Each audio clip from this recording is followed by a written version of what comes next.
Most of us spend our lives running from something inside ourselves: anxiety, anger, jealousy, fear, shame.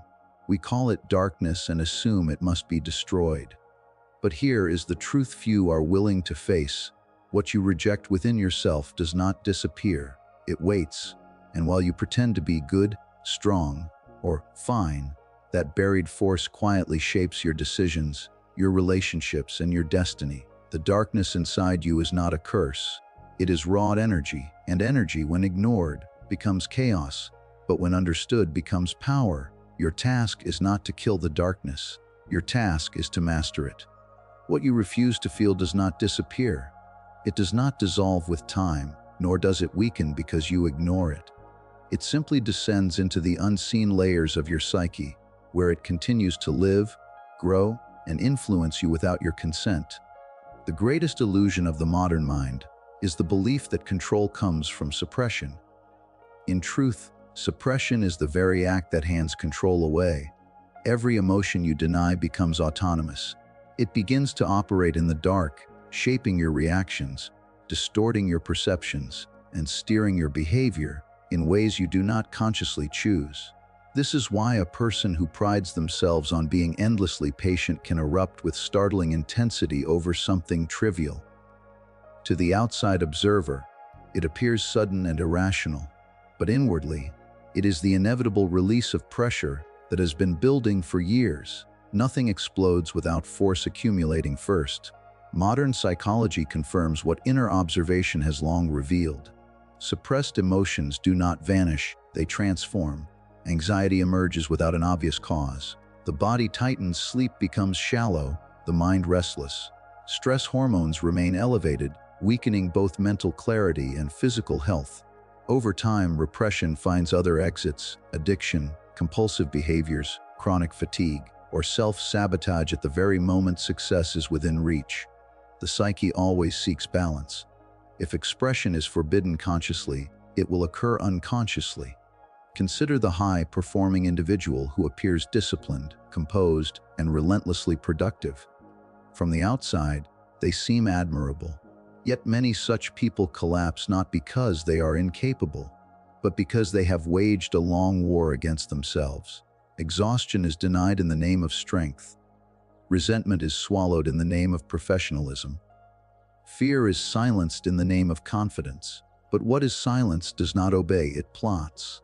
Eventually, the body rebels, motivation evaporates, or meaning itself begins to feel hollow.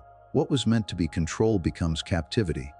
When darkness is denied, it takes on a tyrannical quality. It acts without dialogue, without wisdom, without proportion. You become reactive rather than responsive. Small frustrations provoke disproportionate rage. Minor setbacks feel catastrophic. Relationships suffer because unresolved inner conflict is projected outward. You begin to see enemies everywhere, not realizing that the battlefield lies within. Yet the moment you turn toward what you fear inside yourself, the nature of that darkness begins to change. When an emotion is acknowledged, not judged, not indulged, but seen, it loses its compulsive power. Awareness introduces choice. What once possessed you now speaks to you, and what speaks can be understood. A man who finally admits his anger may discover beneath it a violated boundary, a neglected value, or a long-ignored sense of injustice. A woman who allows herself to feel jealousy may uncover a buried aspiration, a life unlived, or a truth about what she desires but never claimed.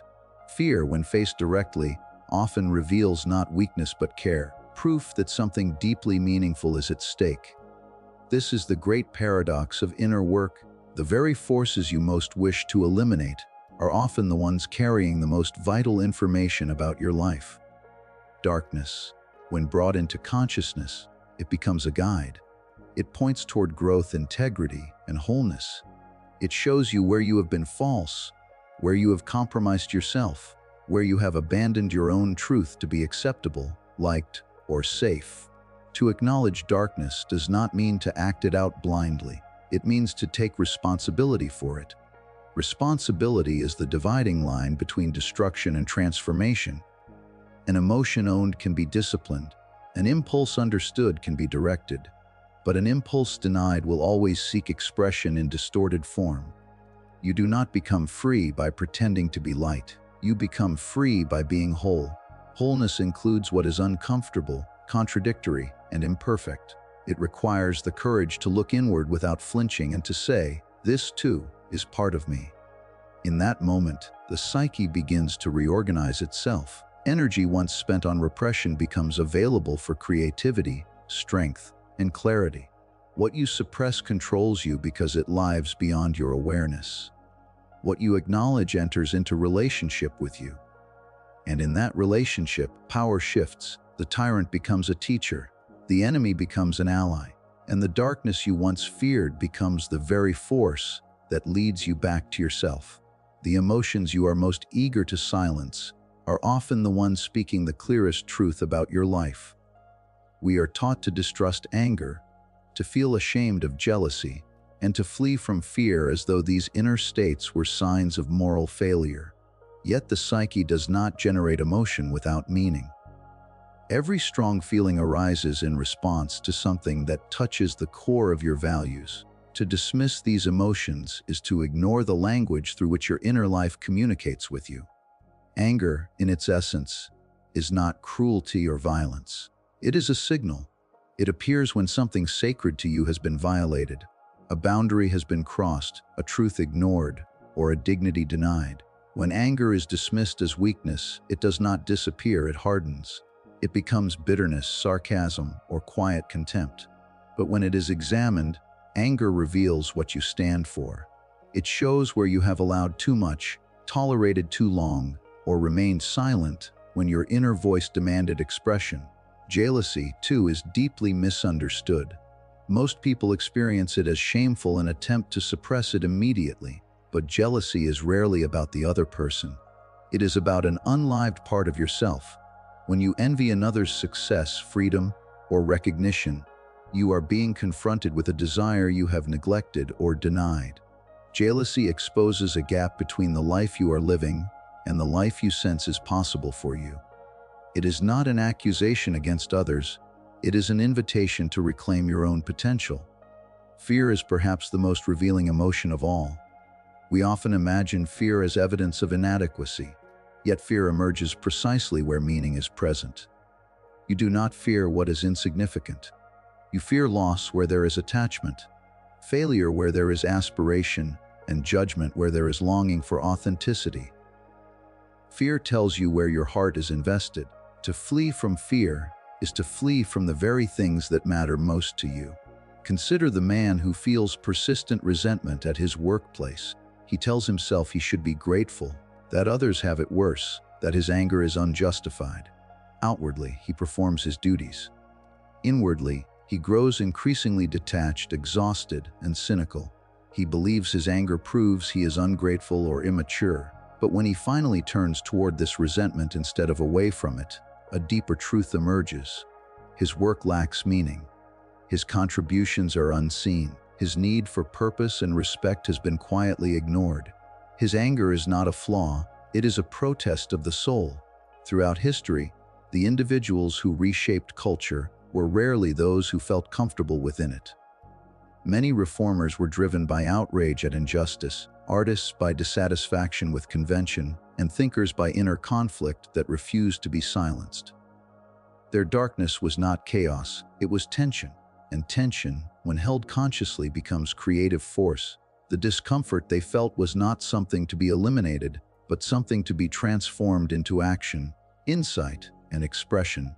Inner conflict, when understood, becomes direction. It shows you where your values and your reality are misaligned. It reveals where you have compromised your truth to belong, to survive, or to be approved of. The psyche reacts strongly in these places because something essential is at stake. Your darker emotions are not random disturbances. They are signals pointing toward unfinished work within you. When you learn to listen rather than condemn, your inner world begins to reorganize. Anger becomes clarity. Jealousy becomes aspiration. Fear becomes reverence for what truly matters. What once felt like chaos reveals itself as order waiting to be understood. You are not disturbed because something is wrong with you. You are disturbed because something important within you is demanding recognition. Your darkness carries the map of your values, etched in emotion rather than words. It shows you not who you have been pretending to be, but who you are called to become. There is a force within the human psyche that terrifies us precisely because of its power. It is the same force we label as aggression, obsession, intensity, or ambition. When it erupts without awareness, it destroys relationships, careers, and even lives. Yet when it is consciously trained, this very force becomes the foundation of strength, endurance, and greatness. The difference is not in the energy itself, but in the hand that holds it. Uncontrolled aggression is blind. It reacts rather than responds. It lashes out because it has never been given form or direction. This is why people who deny their aggressive impulses often find themselves overwhelmed by sudden rage, reckless decisions, or destructive habits. The energy was never absent, it was merely untrained. And untrained power is always dangerous. Controlled aggression, however, serves a radically different function. It protects boundaries, sustains effort, and provides the courage to endure hardship. It is what allows a person to say no when necessary, to persist when conditions are hostile, and to stand firm when pressure demands surrender. This kind of aggression does not seek destruction, it seeks order.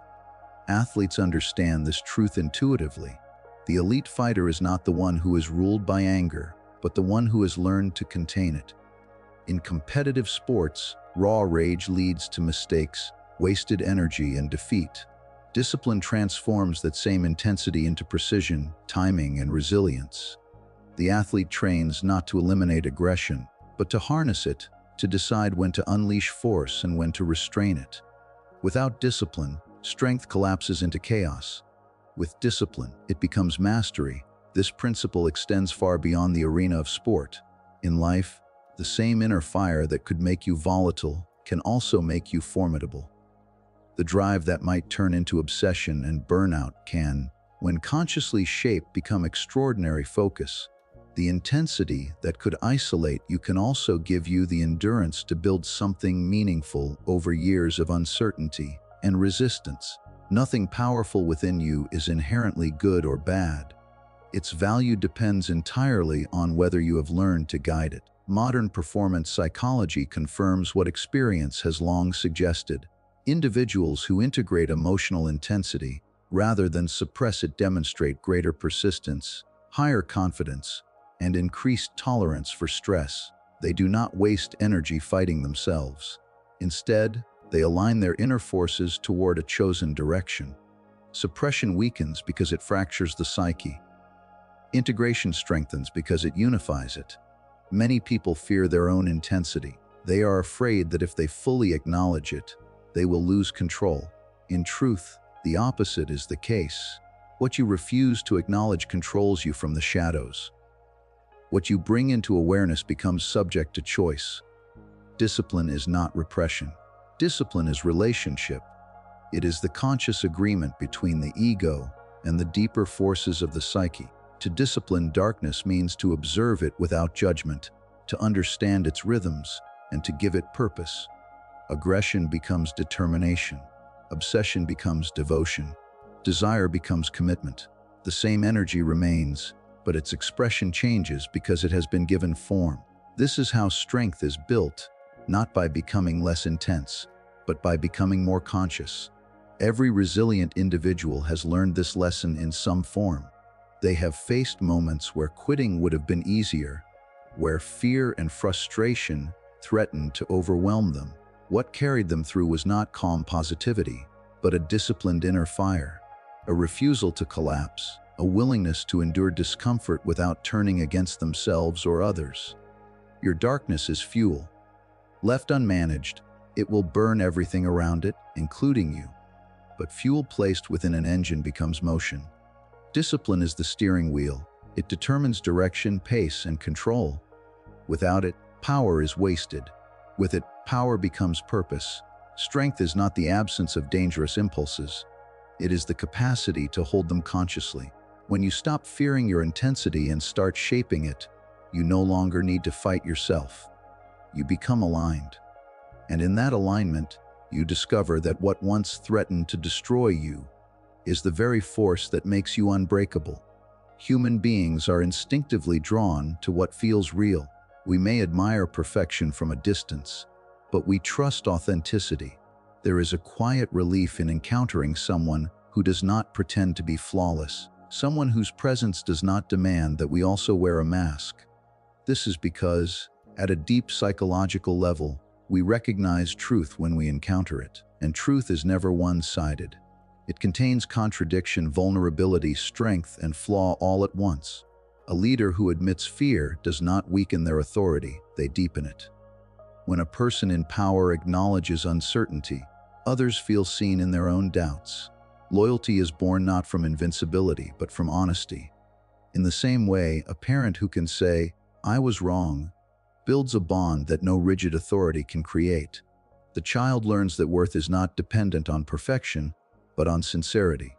What unites people is not the absence of shadow, but the courage to face it openly. When you deny the darker aspects of yourself, they do not remain contained within you. The psyche cannot hold what the ego refuses to acknowledge. Instead, these traits are projected outward. You begin to see arrogance everywhere except in yourself. You condemn selfishness, cruelty, or weakness in others with disproportionate intensity. The traits that disturb you most in the world are often the ones you have exiled from your own self-image. This projection creates division. You become locked in silent conflict with others, unaware that the battle is internal. You judge, blame, and fear what actually lives within you.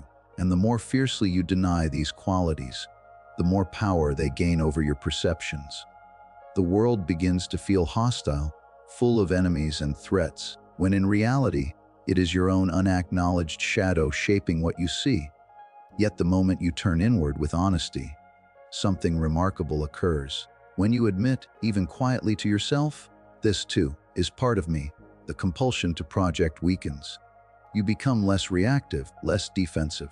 The world softens, not because it has changed, but because you are no longer fighting your own reflection in it. Owning your shadow does not mean indulging destructive impulses or excusing harmful behavior. It means recognizing the full range of your humanity without illusion.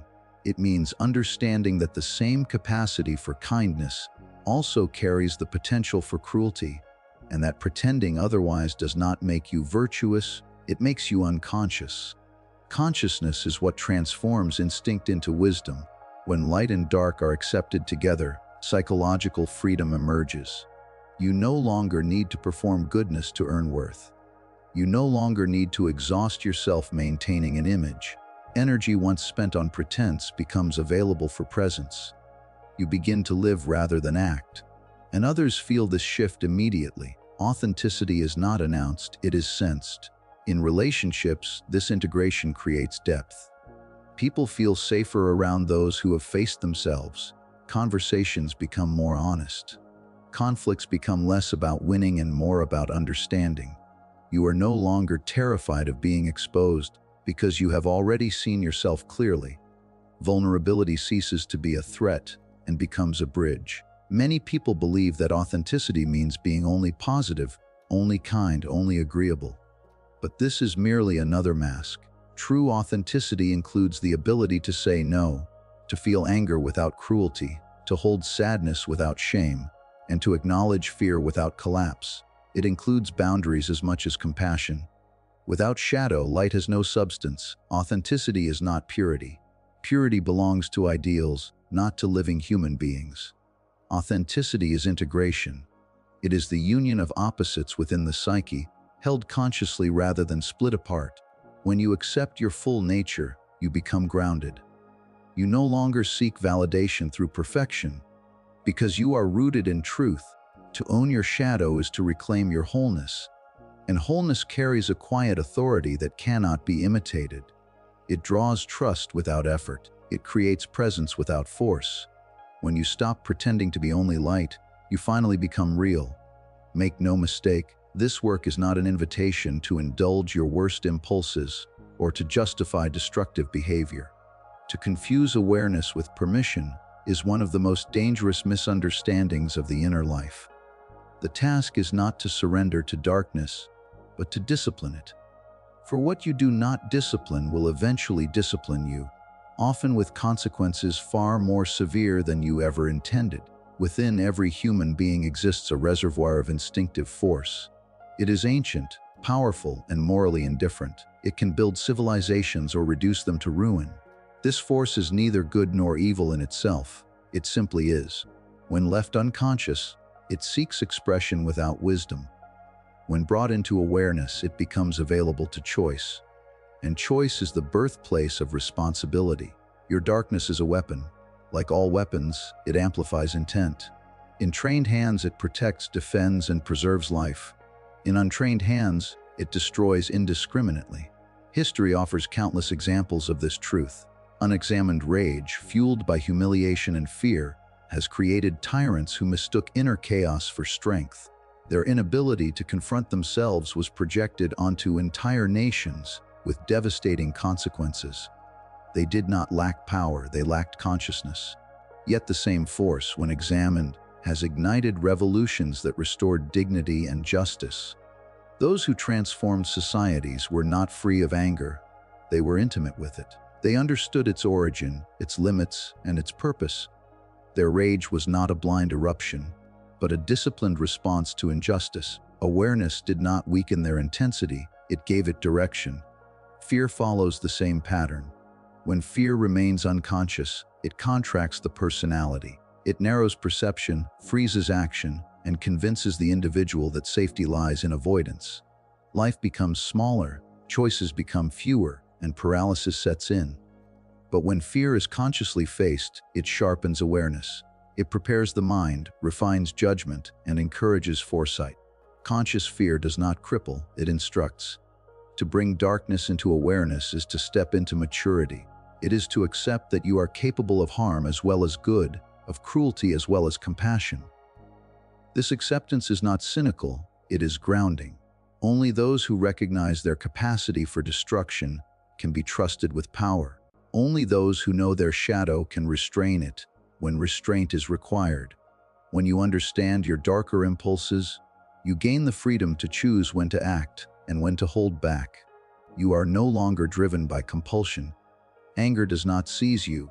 Fear does not dictate your path. You respond rather than react. This inner freedom is the foundation of leadership, whether over others or over your own life. Many people attempt to appear good rather than become whole. They cultivate an image of virtue while denying the impulses that contradict it. But goodness without awareness is fragile. It collapses under pressure, revealing resentment, hypocrisy, or cruelty beneath the surface. Wholeness, on the other hand, is resilient. It does not depend on constant self-deception. To become whole is to integrate opposites within yourself. It is to hold strength and restraint, courage and fear, aggression and compassion in conscious balance. This balance is not static. It must be renewed daily through reflection and responsibility. But it is this effort that gives life depth and meaning. Inner peace does not arise from the absence of conflict, but from the ability to hold conflict without fragmentation. When you no longer wage war against yourself, the energy once consumed by repression becomes available for clarity, creativity, and purpose. You stand on solid ground because you know what you are capable of and you have chosen to master it. Power does not come from pretending to be good. It comes from knowing what you could become if you were not conscious and choosing otherwise. In that choice lies dignity. In that choice lies freedom. And in that choice, you discover that mastery of the self is the highest form of strength. Stop asking how to get rid of your darkness. Ask how to understand it, train it, and align it with purpose. Because the moment you stop running from yourself, the energy you feared becomes the strength you were missing. Your darkness is not your enemy. It is your weapon, waiting for a conscious mind to wield it.